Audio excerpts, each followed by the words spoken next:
I am Ferdinand Marcos, and I am the President of the Republic of the Philippines. I stand today on behalf of 110 million Filipinos. Hi everyone, hello universe, it's me again. Shout out sa inyo mga kababayan. But anyway, mayroon tayong upload videos, updates. Tingnan nyo guys, si Alcantara. Di ba? Nagsauli ng pera yan. Di ba mga beswa? Shout out sa mga Marcos Lily supporters, Filipino and OFW. Hello mga beswa. Today is January 10, 2026. Wow. Alam po naman natin na malaki po ang kinasasangkutan nito mga bes. At saka,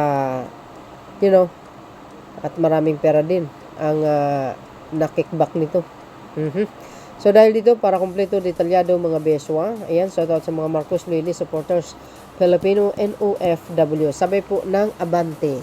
Kabayan, Henry Alcantara bumaliktad, itinangging sangkot sa flood control scandal. OMGOs. Ano na, mga kababayan, anyari? Bakit ka bumaliktad, Chong?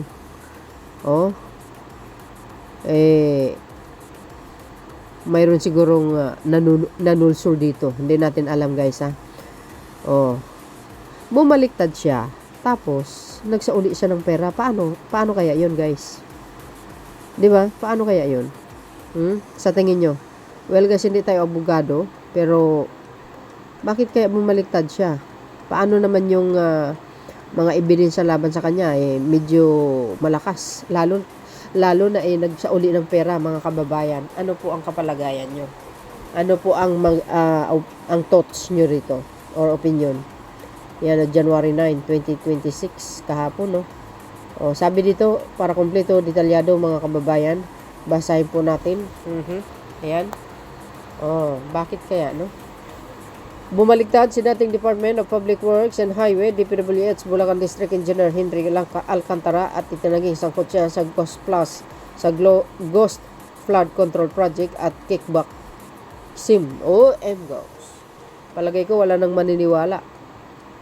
Kasi yung mga testimony niya guys, credible naman yun talagang legit, ika nga lahat, hindi fake. Kumbaga galing sa bunganga niya. So, I think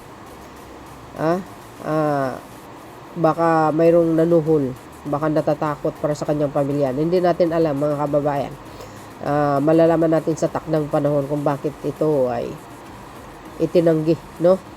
Sabi po dito, sa kabila ng naging pahayag niya noon sa mga pagdinig sa Senate Blue Ribbon Committee, mariing sinabi ni Alcantara sa kanyang counter affidavit na wala siyang kinalaman sa mga irregularidad. Bakit ka nagsauli ng pera? Bobo. Diba?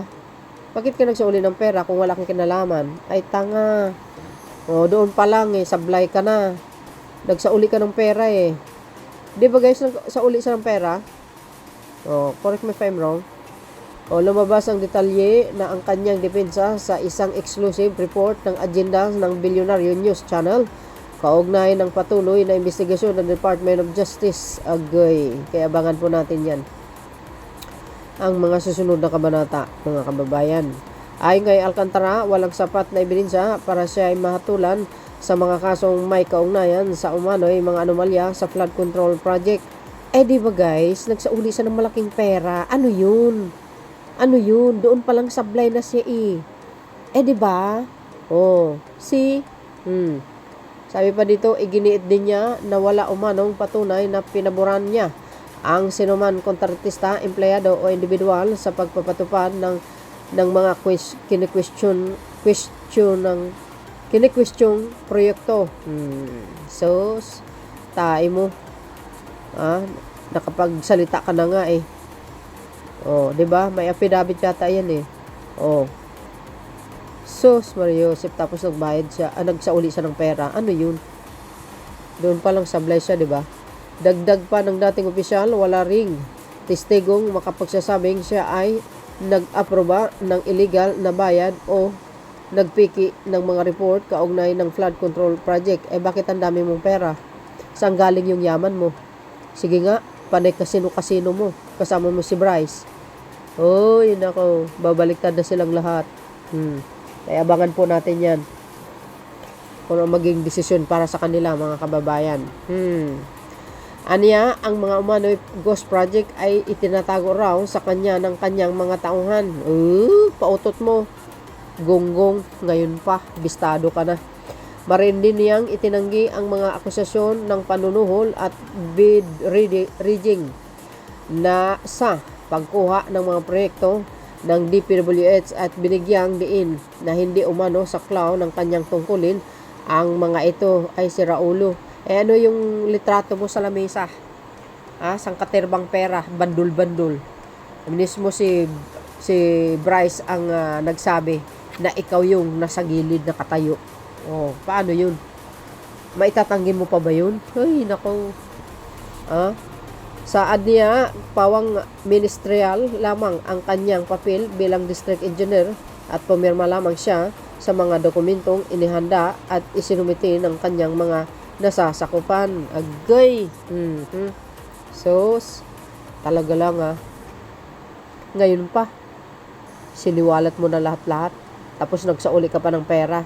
Nga ka. Tapos yung mga litrato na pinakita ni Bryce, kasama ka doon. Ano yun?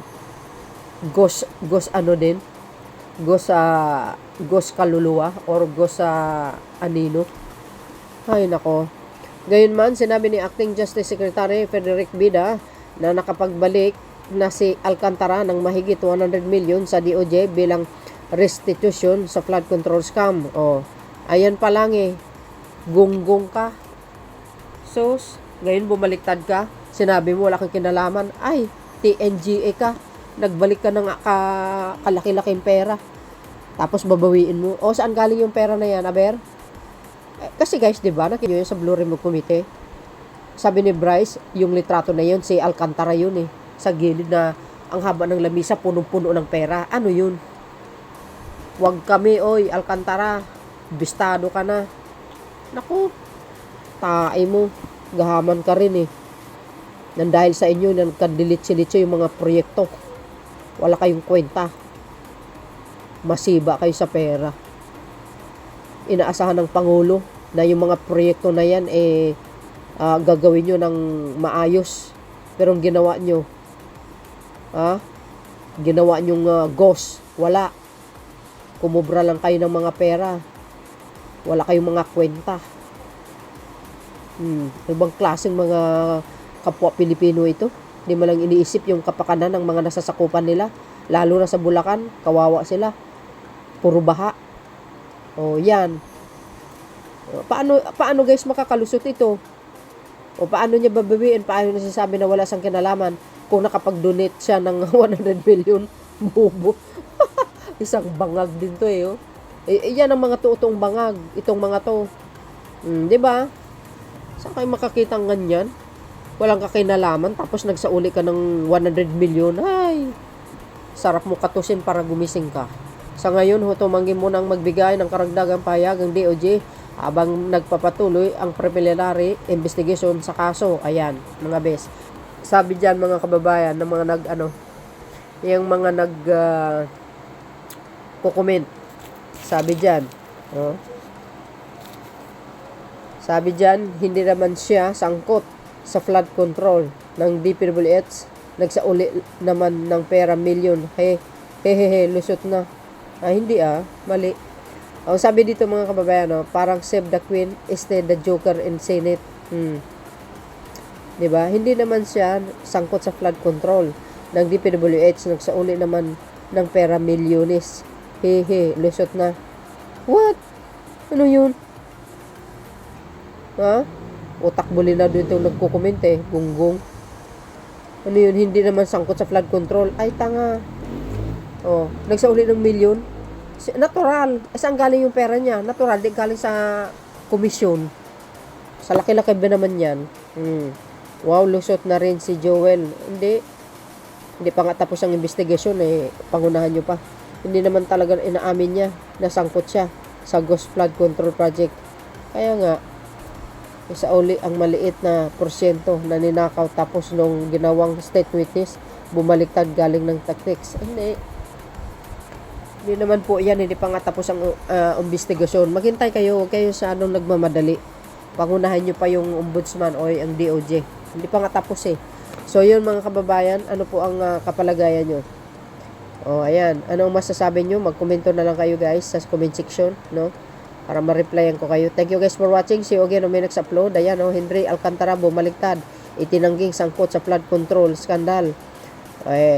Ano naman kaya ang sasabihin ni Bryce? Nakakulong sila, di ba? So yun mga best. Kayo na pong bahalang umusga. Thank you for watching. See you again on my next upload. Again, don't forget to like, hit the button bell para lagi kayong updates sa aking mga upload videos. Bye bye bye and babus. God bless Philippines. There's more. Bye guys.